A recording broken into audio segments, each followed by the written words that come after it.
and welcome to Chesapeake Weekly. That's right, 48 News is no longer. Today we're debuting our brand new show, Chesapeake Weekly, on our new rebranded station, Chesapeake Television.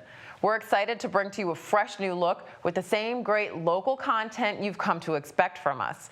For more information on this exciting new phase, here's Director of Public Communications, Heath Covey. We are really excited about the rebranding going on here at Chesapeake Television now. You know, WCTV has a tremendously good history and a legacy of doing great programming. Live coverage of city council, school board, and planning, bringing your government right into your living room. We do a lot of original local programming, news, talk, information, some entertainment, and we're going to continue to do that and a lot more. We have expanded our partnership with the Chesapeake Public Schools, so we're going to be highlighting and featuring shows from them, showcasing the great students and teachers and administrators we've got here in the city. We've got new programs. If you haven't seen Cold Case Homicide, our partnership with the Chesapeake Police Department, please check that out, and please be on the lookout for a lot of new things coming. You can find us on the web at cityofchesapeake.net/TV, on Cox 48, on Verizon 43, on Facebook, and all over the place. We want to come bring information to you where you are, and we hope you'll come meet us and find out what we can do for you. We hope you'll follow along with us in whatever form works best for you. You can, of course, find us on your television on Channel 48 if you have Cox, Channel 43 if you have Verizon. We're streaming online at cityofchesapeake.net/TV, where you can also find select programs on demand to be viewed whenever it's convenient for you. And of course, we're on social media at Chesapeake Television on Facebook and YouTube.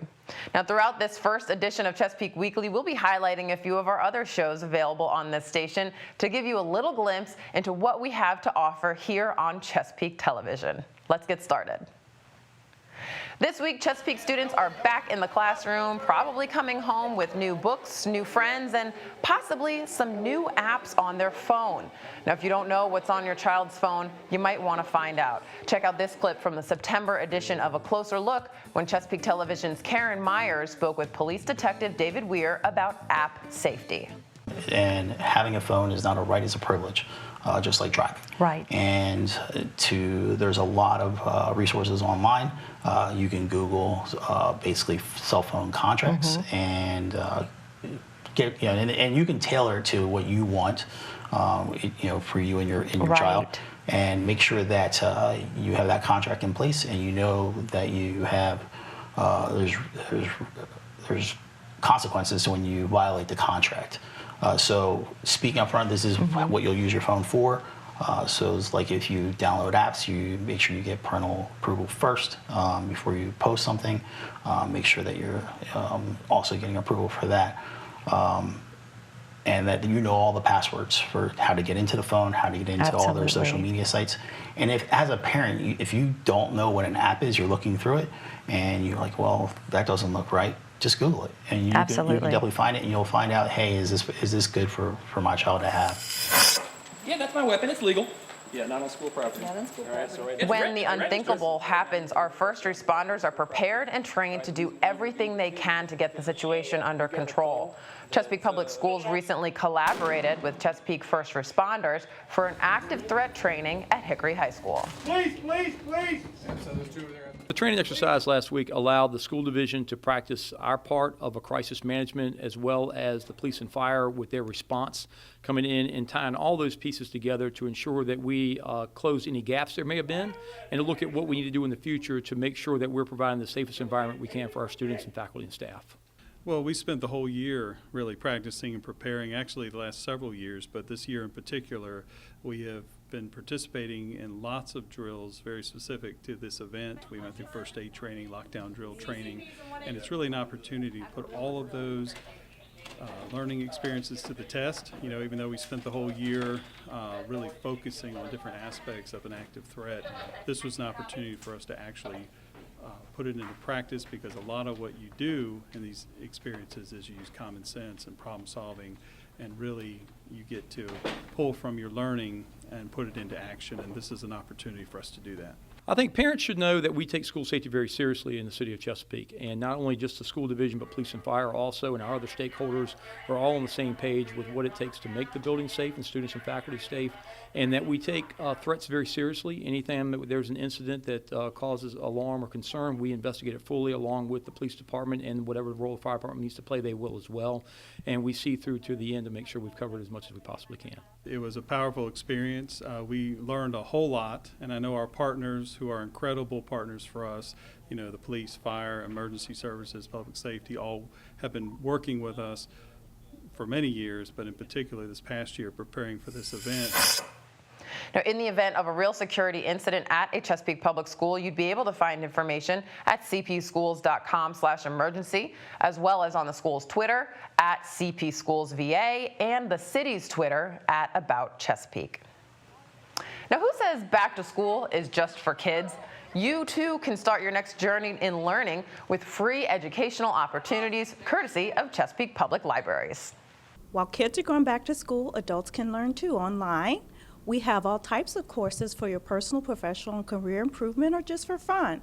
We have Career Online High School, which will let you earn a real high school diploma from an accredited school, and we have limited scholarships for people who'd like to take advantage of that. We have Universal Class that's lets you take continuing education units with a teacher on the other end in many cases, and those a variety of subjects for that. We have LinkedIn Learning, which used to be lynda.com, which has industry experts teaching you everything from technology to creativity to business skills. Also, we have Transparent Languages, which helps with learning many languages as well as English as a second language. You can use your computer at home. Some are available on your smartphone, or you can come into the library and use one of our free library computers. We hope to be your library 24/7, and so we're hoping that you can go on anytime, whether the library is open or closed, or from home remotely, so that you can learn and work on your personal improvement, your business skills, your career skills from anywhere. You can find all of those learning opportunities online at infopeak.org, or just stop into your neighborhood library branch and talk to one of the librarians who can help you get started. Chesapeake Recycles Day is back after its summer hiatus. The next event of 2019 is this weekend, September 7th, at the Sam's Club in Western Branch. That's out on Chesapeake Square Ring Road. Chesapeake Recycles Day is an excellent opportunity for citizens of Chesapeake to easily, ethically, and safely dispose of a variety of items that may accumulate in their house over time. It's an opportunity to come out and drop off anything from recyclable items that would normally go in your blue bin to be picked up by TFC, some of those hazardous waste items that accumulate over time, like thinners, batteries, items containing mercury, items that you use in the yard like pesticides. There's donations to Goodwill like clothing, household items. There's even opportunities to take shreddable personal items like paper, documents that you can drop off to be shredded, and even donate to food banks at Chesapeake Recycles Day. It's a great opportunity to kind of one-stop shop for a lot of those items that accumulate over time to get rid of those in ethical, safe ways that help the environment. The event is free, but they will be collecting donations of non-perishable food items for local food banks. You can find the entire 2019 Chesapeake Recycles Day schedule, including a list of what you can and cannot bring, at cityofchesapeake.net/recyclesday. Now, another great program we offer here on Chesapeake Television is called Peak Life. And while it's usually a quick interview that takes place right here in our studios, talking to people who are making things happen in Chesapeake, our most recent edition took place on scene when Chesapeake Television's Jim Hazel took a trip to the future Great Bridge Battlefield and Waterways History Museum. When you do enter the museum, you're going to see colonial living as it was. We have been very fortunate to have received so many phenomenal family archive materials, furniture, so forth from the 1700s. But then, when you walk a little bit further, you're going to step into the 3-ton tavern, and I know you know about that, Jim. Yeah, I heard about it. I wasn't old enough to actually attend a 3-ton tavern. I was underage at the time, I think. Well, I think so. But anyhow, we found out that in colonial days, there was actually a 3-ton tavern in the village of Great Bridge. That being said, we're recreating it, because in the 1700s, that's where they got their news of the day. Right. Not only their drink and their food many times, but they got their news of the day. So rather than turning on CNN, which you would probably do today, or Chesapeake News, yeah, They would go to the 3-Ton Tavern and they would have their drinks, but they would hear, most importantly, the concerns of the villagers. Right. And the concerns of our nation, what was becoming our nation. Another new show we've started offering just this past summer is called Cold Case Homicide. We're partnering with the Chesapeake Police Department to help them bring unsolved murders to light in hopes of finding answers. You can find those episodes on our YouTube page at Chesapeake Television. Now let's take a listen to this month's environmental tip brought to you by the Chesapeake Environmental Improvement Council. Take a hike, visit a Chesapeake park you've never been to before, and enjoy the sights and sounds. For more on environmental tips and programs in the city, visit cityofchesapeake.net/CEIC. Well, Census 2020 is coming up in March of next year, and lots of preparations are being done right now to make sure that Chesapeake gets counted.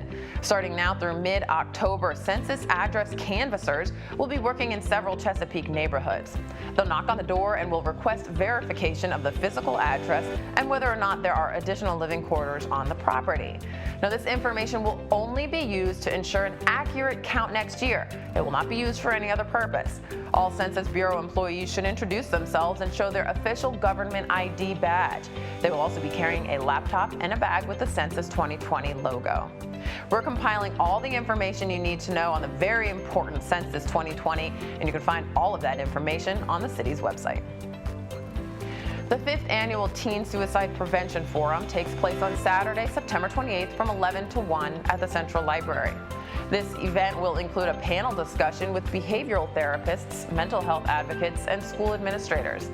It's a good opportunity to learn warning signs and to get tips on how you can best help a teen in your life who may be struggling. The event is free and open to the public. For more information, contact event organizer Sam Boone at 757-558-3003. Well, this weekend there's another popular mini-con at the Central Library. It's Shobucon, and it has everything you could ever want from the world of anime and manga. On Saturday, September 7th from 10 to 4, enjoy interactive panels, cosplay, art contests, and more. Stay up to date on all library events and offerings by following them on Facebook or visiting infopeak.org. Now, don't forget that you can still find the best of local fruits and vegetables right here in Chesapeake, even as we move into fall. The Chesapeake Farmers Market is held at City Park each Wednesday and Saturday through November 27th from 8 a.m. to 1 p.m. And this year's newest market is the Chesapeake Farmers Marketplace at City Hall. Now, this one runs every Saturday through October 26th from 8 a.m. to noon in the municipal complex. And they also have some special dates planned for November 16th and December 14th, so be on the lookout for those. And you can learn more at ChesapeakeFarmersMarketplace.com. Well, that does it for this edition of Chesapeake Weekly. Thank you so much for joining us, and we certainly hope you enjoy all of this fresh new programming coming at you. We look forward to seeing you next week.